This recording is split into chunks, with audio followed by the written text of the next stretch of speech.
help. Off to Q24. Oh, I'm gonna get a hat. I'm really leaving this time.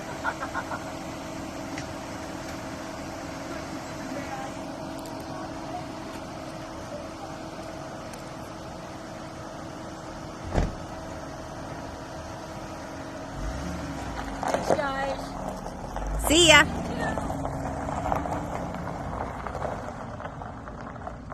What's going on, guys? Me and Maddie are on the road. We left Missouri yesterday and we stayed at a Cracker Barrel last night, and I had an interesting night, and I'm going to share that with you guys, and I want to hear what you guys would have done, any suggestions that you might have had. It's the first time it's ever happened to me, and it was a little unnerving. So we left the shop and we decided that we were going to drive to Little Rock, Arkansas to a Cracker Barrel. And we got there and it had been raining for about 30 minutes. I was driving through construction, and instead of making it all the way down to Texarkana, I went ahead and stuck with my original goal of Little Rock and pulled in probably about between 9 and 9:30. And made some food. Maddie and I went to bed. So at about midnight, I heard a loud knock on my van, and I thought, I'm at a Cracker Barrel. And when I pulled in, there was probably 3 Class A's, all with tow vehicles, a travel trailer, multiple vans. You get it. So I get this loud knock and I fly out of bed. And I start looking out all the windows. I didn't see anything. Maddie was barking. And so when I'm looking out the windows, I really didn't see anything. Climb back up into bed and look out the windows from the bunk, just kind of looking around. And there I do see a guy, and he's kind of walking off in the distance towards another travel trailer on the other side. Well, it was about midnight, and it wasn't 5 minutes later, and tornado sirens are going off. So I don't know if the guy was actually an employee there and they wanted us all like maybe to wake up and, you know, be alert just in case a tornado did hit. So I was kind of happy. At hindsight, I was kind of happy to be awake. The tornado whistle was going off, and I have to tell you, I was a little nervous.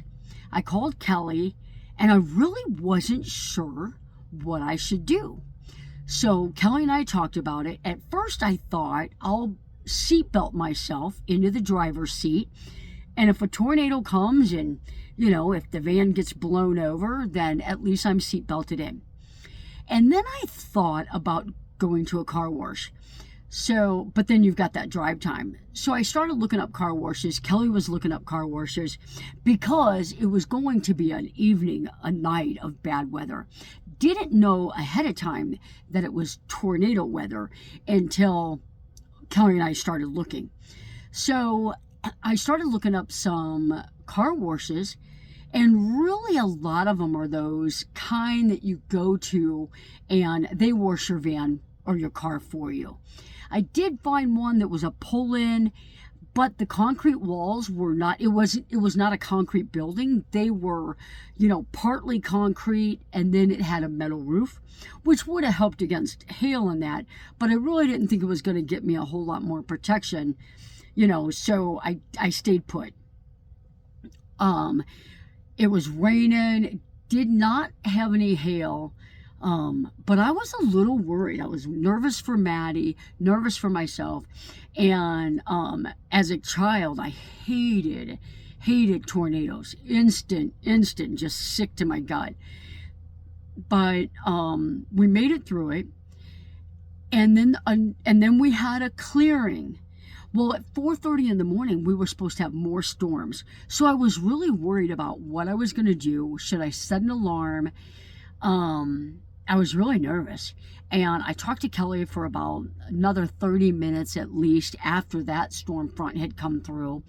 And really didn't have a solid decision on what I should do. I went ahead and went to bed, and I thought, if it gets bad, it'll wake me up. I was surrounded by Class A's. They were all staying put. My van's pretty heavy. It's about 8,400 pounds.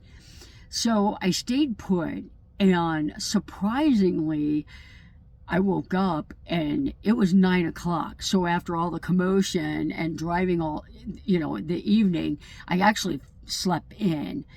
And so I never heard a storm come through at 4:30. But being awake and thinking back on it, I really don't know, like, what would have been my best decision. Should I have gone to a car wash and got under the shelter? I wouldn't have been able to sleep. I know I wouldn't have been able to sleep. But it's the first time it's happened to me, and I know you hear people running from tornadoes, or they're leaving where the tornado warnings are at. I looked on the map, and the tornadoes, the red zone on storms, it was all the way down into Louisiana. So there was nowhere south that I was going to be able to go to get out of the red. So it's the first time it happened to me. It was a little unnerving. I think I appreciate the knock so that I could figure out, maybe a plan, but it was weird. So I'm interested in hearing from you guys. If you've been in that situation, what have you done? And, did you seatbelt yourself in and just wait it out? Did you just, did you sit on the floor of the van? Me and Maddie, after the storm came through, we went back to bed. I was happy to fall asleep. But anyway, leave me a comment. Tell me what you do when it storms or when bad weather's coming. Obviously, living in the Midwest, I have been a part of tornadoes and hiding in the basement from tornadoes, but never in a vehicle. So very unnerving for me, and not being able to be in control of the situation. And then, to make matters worse, today, made it to Dallas, and I don't know if I could have nailed it at any worse time, but I hit Dallas at 4:30. It took me 2 hours to get through Dallas and through Dallas-Fort Worth, or through Dallas and Fort Worth. There was a 17-minute delay from an accident, a 10-minute delay from an accident, a 4-minute delay from an accident, a 6-minute delay from... I couldn't... And I was on the phone with Kelly. I called her, and I said... She called me one, and I was like, I can't get out of Dallas. And in 2 hours, a little over 2 hours, I had driven maybe 76 miles. And done with Texas. So Maddie and I are safe and sound at a Cracker Barrel outside of Abilene, and I put her new coat on her.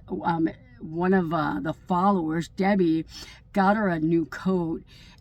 It was one of hers, and gifted it to Maddie. And me and Maddie just came in from a walk. We just made some spaghetti, and we're going to call it a night, and we're hoping that tomorrow is going to be better. Is it time for bed? Oh.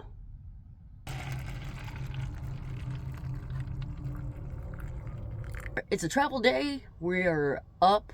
When I say we, it's only because it's a habit.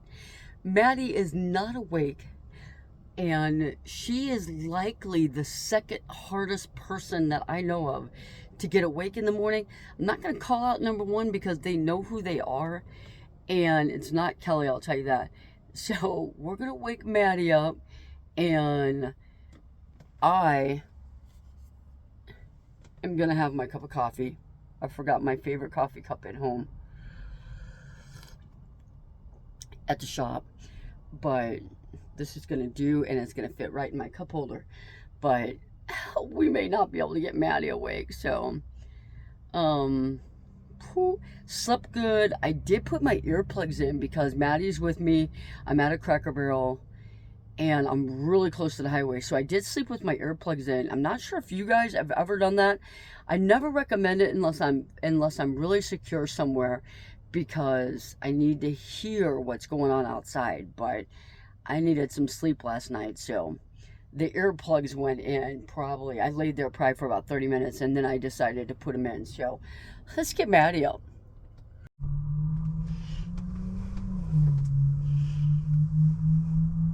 Maddie.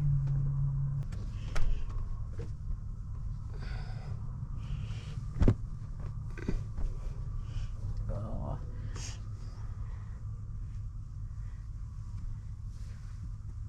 Hi. Hi.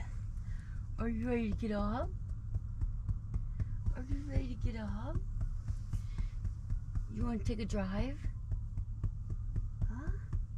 You want to take a drive somewhere? Can I have this cover? Can I have this cover?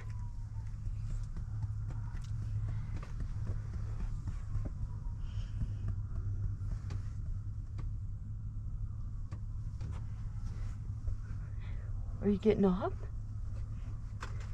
Where are you going? Where are you going? Are you getting back under the covers? Okay, come here. Come here. There you go. Come on. I know. Are you a morning person? Are you a morning person? How perfect is that match? That's the coat that Debbie gave her. Do you still like Debbie? Are you still gonna be friends with Debbie? I told you guys, she's not a morning person.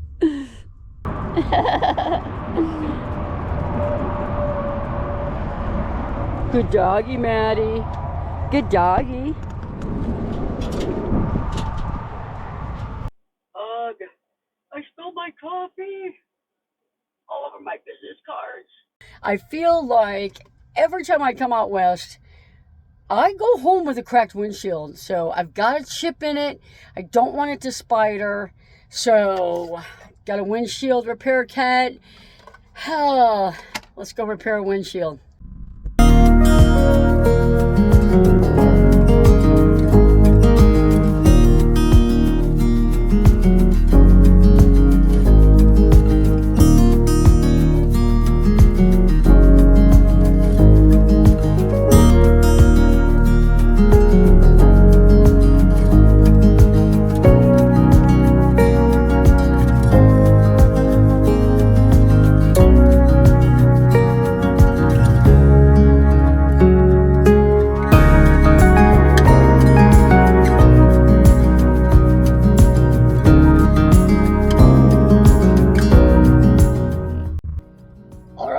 Cleaned up, aren't we, Manny? We're cleaned up. We had lunch. We got another 1.5 gallons of water. The windshield is fixed and ready to get on the road. She's so done. Are you done, Maddie?